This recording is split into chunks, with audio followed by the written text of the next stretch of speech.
Sally Joubert, is that right? Joubert? Not bad.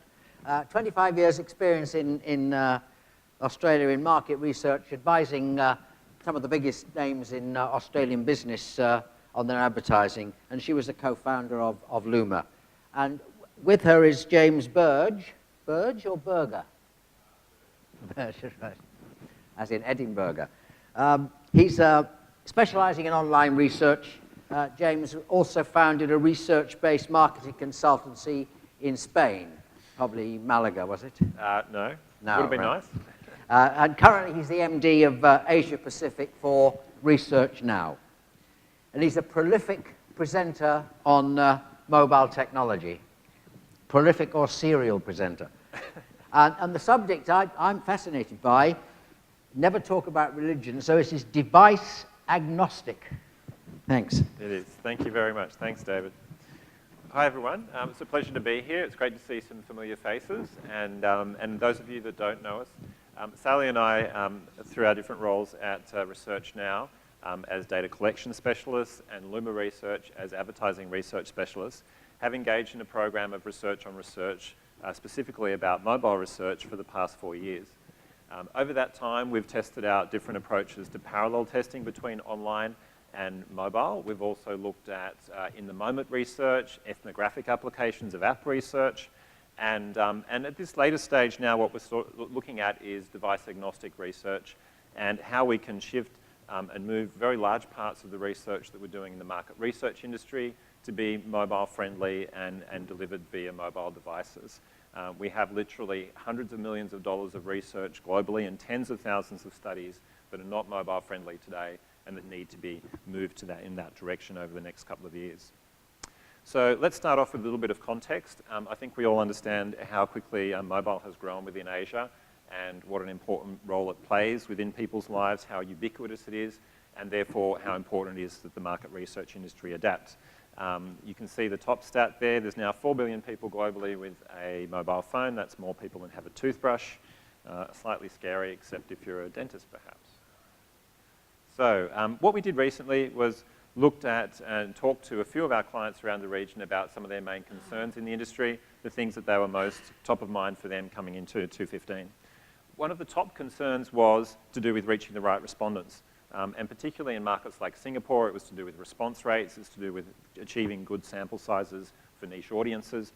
In markets like Indonesia, it's to do with getting people who might not otherwise be online, getting access to those, being able to conduct research quickly and efficiently with them. Also, data quality remains a concern. We see it in what we do in terms of online panel research. There's certain markets like China and India where this is more of a concern. Research is based on trust, confidence in the data, and we need to be able to manage that efficiently. Pressure on budgets is not a new one by any means, but it remains top of mind, and we're looking for greater ROI where we can from new approaches and looking at how we can do things more efficiently. In terms of the opportunities, on the positive side, lots of clients are still very excited about embracing new technologies, and that extends to new approaches in terms of using communities. It can be things like passive data collection, like we've heard about today, or also different forms of mobile research. So this brings us to device agnostic specifically. That's some of the context. What we're talking about when we talk about device agnostic is mobile surveys which are able to be delivered via a mobile browser to a smartphone or a feature phone, and so that the respondent can participate in that research anytime, anywhere, in any particular way. And it's really one of those major opportunities, as we've talked about, for the industry. Now, a little bit more in terms of why this is really reaching a certain stage of urgency at the moment is that in terms of our panels globally, what we're seeing is an increasing proportion of respondents and people joining our panels coming through on mobile devices. The global average, you can see there, is 15% across all of our panels globally. But in some of the panels in Asia, it's getting up towards 50%. So markets such as Japan, Korea, Hong Kong, and Singapore are leading the way in this respect. Even in markets such as India and China, very large by themselves, but it's still increasing very, very quickly. The proportion of people we're seeing joining online panels via mobile devices, and it's over 20 to 30%. These growth rates have doubled in the last 12 months in many of these markets, at least been in the range of 30 to 100% across the board. We're also seeing the number of survey starts through mobile devices increasing very quickly. and also the number of survey completes. So again, it just brings us back to the fact that we need to be talking very seriously about adapting not just some of our specific special studies using apps, but a very, very wide range of the studies that we do in the industry to be mobile friendly. So James has talked about the opportunities and perhaps the amount of business that is there for mobile. I guess what I want to share is really looking at from the perspective of the clients and the research designers. And I think, you know, we can see a huge opportunity, but it's a bigger opportunity in terms of how we partner together, how we actually are going to be able to work together to completely change the way we approach a lot of the research we're doing. And as we've really heard so much today about not asking questions, about doing games, about wiring ourselves and doing all sorts of things, but really all of this still comes back down to redesigning the way we conduct our research. I guess just to reflect on where we are now, James mentioned that we've been doing this ongoing program of really research into research for a number of years. And it's so amazing to look back and think how it's changed even in the 4 years. So initially we were really looking at sort of very literal, taking what we were doing in a traditional online way, seeing how we could adapt it for mobile, and then really studying the differences and looking at whether we could use some of the same techniques and translate it over. Certainly we've learnt a lot, and we'll see today we've learnt more about what you can translate and what you can't translate. But I guess what is really important now, it is at a time when we really need to now rethink a lot of what we're doing. It's very important that we can actually work out a way to get there and get there together. Now, it's so good to see so many clients here today, and I guess, you know, here we're probably talking to the converted for all of us, because we're all here to talk about mobile in the belief that we probably all know that it is the way to go. But we know that even from those concerns which we found from the region, there are so many benefits of moving to mobile, and there's so much in it for all of us. Obviously, the concern about access to respondents is going to be something that is a real concern and something that we want to be able to address. James mentioned engagement, understanding, and what clients really want to know is how we can ensure that we will get better respondent engagement to up the level of quality and to get higher response rates. All of these issues are really, really important and are only going to increase, and they really are coming together nicely with what we can then offer with mobile.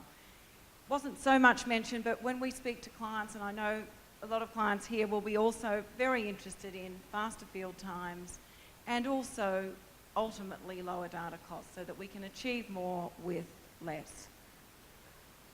I guess one of the most exciting but opportunities for mobile, and certainly being able to think about mobile first, is to really be able to ensure that we are maximising the real estate on that mobile screen. So whatever we are doing needs to provide a better experience for the respondent.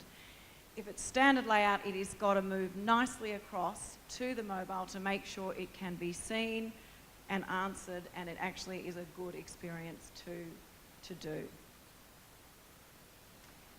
So we talked about collaboration, and I really think that this is one of the most important things in moving forward with mobile. Obviously, there's a huge job to do for the technology and the panel recruitment to make sure people can come in via mobile and that they are then being able to be delivered the sort of surveys that they want to do and be an active member on that panel.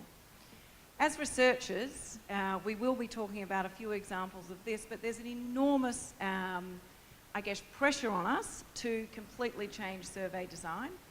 And as I mentioned before, it might be not doing something, it might be completely looking at the way we do things, or it might be just changing a few things.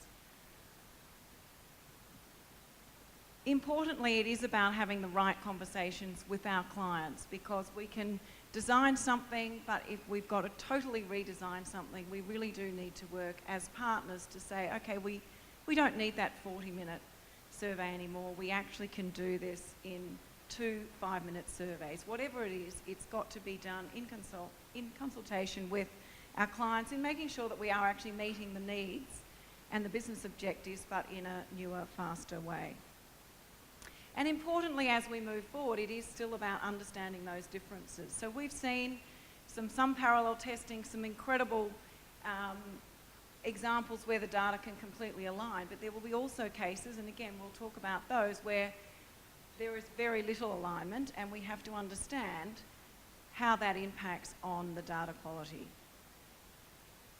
Okay. Thanks, Sally. So one of the tools that we've developed, and some of our colleagues at other panel companies have something similar, is effectively a calculator to help establish whether a particular survey is mobile compatible or not. And effectively what we do is run the questionnaire or the survey through this calculator, and it turns out some results in terms of whether it's mobile optimized, mobile friendly, mobile possible, or incompatible. It uses these 10 different characteristics that you can see there in terms of different ways of evaluating it. And these are given different weights depending on their overall importance to the mobile experience and mobile compatibility. So there's examples, I won't go through them all, but you can see there's examples like the overall length of the interview, number of open-ended questions, or perhaps, for example, the use of flash or rich media. So in terms of the initial results from this, we have some interesting results from a global level, and also the very first studies that we've run through this in Asia. And you can see there the mobile compatibility results for the first 90 projects that we've run through it in Asia. A good portion of those were from China and India, but a range of other different markets as well. And basically it's telling us that around a third of the studies that we've initially run through that have the potential to be run as device-agnostic mobile studies. And these are traditional online studies that have been run on an online panel that would normally be conducted via a laptop, desktop, or a tablet. 13% of those were optimized and ready to go. Another 20% required small changes. So seeing the glass as half full, I mean, we could say effectively that this gives an indication that around a third of the studies that we're seeing at the moment have the potential to be run as device-agnostic mobile studies. The other 2/3, and this is where it becomes more of a challenge, are studies that are going to require significant rework in order to be run as mobile studies and to be completed via a mobile phone. Now, this compares to the approximately 10,000 studies that we've now run globally through this calculator. Now, at the global level, most of those studies have been in the US and Europe. And what we've seen there is that the proportion in the US and Europe of studies that we're seeing that are mobile possible is actually about 10% higher. So Asia is actually running a little bit behind, at least on these early indicative results, in terms of what we're seeing in the US and Europe. And as we'll see in a moment, that relates partially to the length of interview. We do see that often the studies in Asia are a little bit longer. For example, the average interview length we have in studies across Asia is around 24 minutes versus 18 minutes in Australia and New Zealand. And of course, as we heard earlier today, the shorter the better for mobile studies. You can also see there that obviously a lot of the responses, as we mentioned earlier, they're also coming through on mobile devices. For those studies that we do open up, we're typically seeing around 10 to 20% of the responses are coming through on a mobile device when we have sampling running in parallel across desktop, laptop, and mobile responses or mobile devices. Okay, so what are the top drivers and barriers for those studies that are turning out to be compatible or incompatible? These are the results from the global level. And basically what we're seeing is that for those studies that turn out to be mobile possible, that the top drivers or common characteristics that they have is that they tend to avoid audio and video, they avoid flash and rich media, and a good proportion of them are also using responsive design so that they adapt automatically to different screen sizes, operating systems, etc.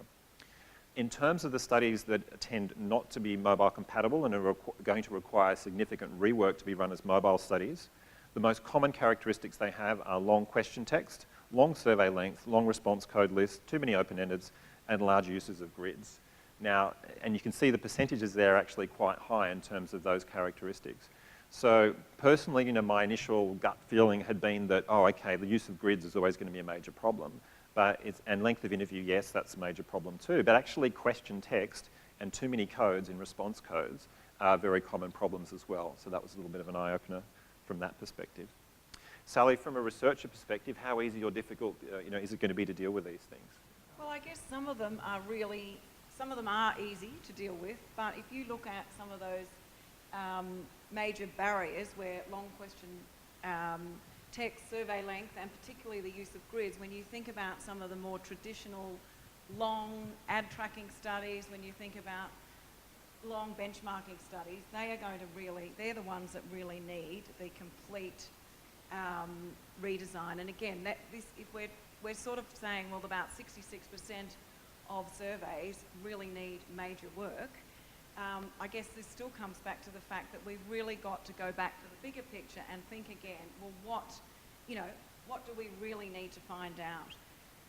What do we need to measure via the survey? What could we find out via other means? And I guess this is an example of some of the work that we've been doing with the Super Bowl in America, is just looking at that from the perspective of, okay, if we just want to know what are the biggest ads, there are so many ways that you can find out that information. You could look on social media, you could answer a very quick mobile survey, or you could do an incredibly detailed post-analysis to work out accurately the entire rating of those ads. And I'll share with results in a minute, but one of the ways to do that is just do a very quick mobile survey. And these is the sort of redesign we've got to think about in all of our research, so that we can arrive at, I guess, the same conclusions, but by asking fewer questions, deciding not to ask some of those questions, or by reusing the information we've got. So one of those, a classic example is, how often do we re-ask on, say, the Research Now panel, the same question, are you male or female? Well, it's not going to change in most cases. It's probably going to be the same. So why do we continue to rescreen when we don't need to ask those questions? So at that level, that's an easy fix. We can just use the information we know. But at the bigger picture, I think it's still very much a fact of trying to rethink the research questions and really knuckle down and collaborate with each other to work out, well, what is another way that we can do that?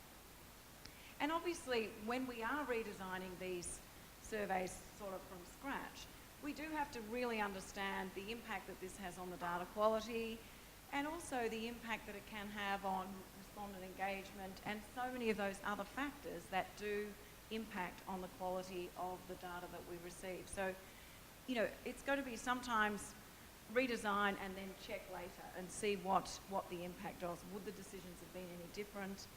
Can we use fewer questions to come to the same conclusions?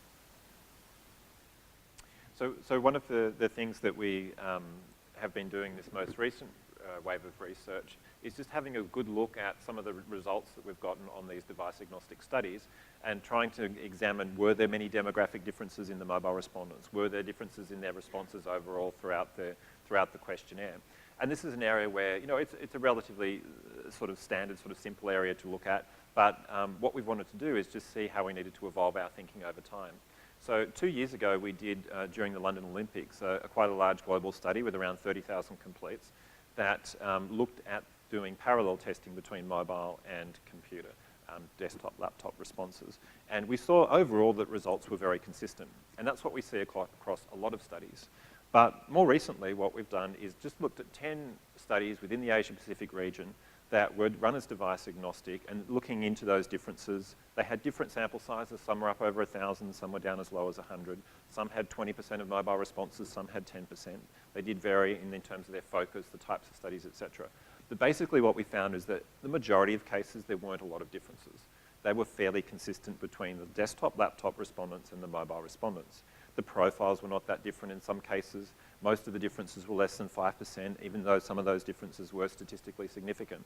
But there was a small number of studies that were evidencing major differences between the mobile respondents and the desktop, laptop respondents, and also between their responses not only to demographic questions, but also the behavioural questions, attitudinal questions, and so on. To give you two examples, one example was a small study run in Malaysia related to e-commerce. That study saw that there was a higher proportion of young people coming in on mobile devices. It also saw that they had different geographic areas. It also saw they had different behaviours in terms of mobile. Now, overall, most of the results were consistent, but perhaps as a client, that's something you would need to understand and need to be aware of. Another example was a study that was run in New Zealand. It was a local government-related study. It did have a larger sample size of around 1,000. It had around 20% of the responses coming through on a mobile device. And what we saw was that it wasn't younger age groups. It was actually females 30 to 45 that were more likely to be coming through as mobile respondents. Now, perhaps that reflects mobile activity within that market. But basically what we saw was that their responses to that survey were up to 23% different from what the overall other profiles coming in on desktop and laptop were.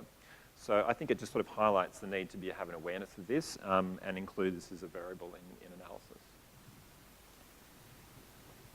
And the example that I wanted to share was a study that we've done over 2 years at the Super Bowl, where firstly we've been just setting ourselves almost the challenge of how few questions can we use to determine who are the winners and losers from the ad segment. And if you think, you know, it's a great place to be working. I love the Super Bowl. It's the biggest platform for ads across the world, and people have paid big money for a 30-second spot. So it is very useful information to know who are the winners and who are the losers. So the sort of mobile study that you can do is very quick. So we did a 3-minute mobile study at the end of the game and just asked people very simple questions about which ads made them feel the best, a simple question just to check that they'd actually watched it by asking them who won, and another open-ended question just to see, ask them why they picked that decision. And even from those simple questions, and it literally was probably less than 3 minutes, we came up with predicted 5 of the top 6 ads from that one question. And this is the sort of transformation, I guess, I think is going to be so important as we move forward, to be able to use fewer questions to predict responses and then bring that together with other information that we don't have to ask questions for. So I guess in summary, we really today wanted to share, I guess, the perspective of where our research has led, and particularly now from the start, where we were looking at some very sort of standard mobile versus online testing. But the key takeaways for today, obviously we are here discussing mobile, but it is a major shift, and I think it's the most exciting shift because it means so much to all of us in terms of the future of market research and the future of surveys. It certainly brings, I think, all of us together, from our clients, our researchers, technology and panel companies, to really be able to work closely together to actually achieve and redesign some of the things we need to do. I don't know whether it is an advantage or an opportunity or not, but already if we're saying that 1/3 of the studies are compatible, that's great, but gee, there's a lot more work to do for that other 66%. From what we've seen, we can't always assume that the results will be totally consistent, but we just need to analyse those differences because we're not probably in a position to say whether one is right or one is more right than the other. So it is certainly about understanding those differences and perhaps trading off 5% accuracy for greater respondent engagement or 10% less price. So it's certainly about understanding those differences so that we can move forward and know what the data is telling us and what we should do about it. But I think the final and probably really the most crucial and exciting part is it really about redesigning our surveys to really question every question. Put yourself in the respondent's shoes. So James has got the sort of respondent shoe calculator, but you can also just do your own research and understand whether your questionnaire looks really stupid on mobile or it actually works. And really go back to complete basics in saying, well, do I really need to ask this question? What am I going to do with this information? Or how could I get that information from somewhere else? So mobile really is, maybe it's the catalyst for doing all this new research, but it's certainly something that's here, and it's great that we're all here discussing it, and we'll be redesigning our surveys from now on. Fantastic. Thank you very much. More work for everybody. This morning I wrote down 3 barriers for mobile research in Asia, which was in technology and questionnaire design or linked or the research itself, and the sampling. I think you answered 2 questions. Basically, we know what to do to change our research designs, the technology. I'm still not so convinced about the whole sampling piece. And here's the following. If I need to do a research on the lower social economic classes, let's say the base of the pyramid, if I go to research now to Luna, SSI, basically you can only cover in China, for example, the tier 1, maybe tier 2 cities, or in Indonesia and India it's even more complicated, right? We didn't plan that. I can't control that from up here. I think I got the question. Do you have particular mobile panels now for people not being internet-based? I mean, can you cover the whole of China, the whole of Indonesia, the Philippines? Look, I think it's horses for courses. And basically at the moment there's an awful lot of work that happens via CAPI and other different approaches because online panels can't get out to some of those audiences. Or there's new players in the market who are specifically targeting those audiences with slightly different approaches to what we would usually use with an online panel. I think the future for online panels is that we become fully device agnostic and that we become fully mobile compatible so that if in a lot of these markets we need to have a significant proportion of our online panels being mobile only respondents from a vast range of different geographies, socioeconomic groups, etc. So that's what we're working towards over time. Basically we need to make all of our panels mobile compatible, we need to change our recruitment techniques, which we're starting to do, and to broaden out. I mean, it's always easiest for an online panel to recruit those people who are most prevalent or easiest to recruit, most economic to recruit, etc. But we're putting a lot of work into going out beyond that, for example, into tier 2 and tier 3 cities in India, rather than just recruiting more people in the major tier 1 cities. And then we hope that over time that will just help our clients to migrate more of their work to online. But are you there yet? Do you have those people in your panel outside of, let's say, the online panels that you have currently? We have, I mean, no, not currently. I mean, it depends on the market, it depends on the panel and what stage we're at. So there's certain studies where, you know, if someone wants to reach out into small villages in Indonesia, we're certainly not going to recommend them to use an online panel. We'd refer them to a partner who would do it offline or through an alternative approach, perhaps if there's a new mobile approach that delivers that. Just a quick question about the Super Bowl study. I'm curious where the sample for that came from. Did people know ahead of time, like before the Super Bowl started, that you're going to be asking them a survey at the end, or did you just use push notifications? I'm just curious because if we wanted to do something event time like that, it might be kind of difficult to get people in the revelry of the post-Super Bowl experience to take a quick survey. Yeah, no, good question. We actually had pre-recruited them to say whether they would like to do the survey. We didn't say what it was about, but we had pre-recruited them, and then, yeah, I think it was within about 40 minutes, we had sort of 400 responses. So yeah, I think in that situation, yes, pre-recruitment was the key, yeah. Food for thought. Thank you. Thank you very much. Great.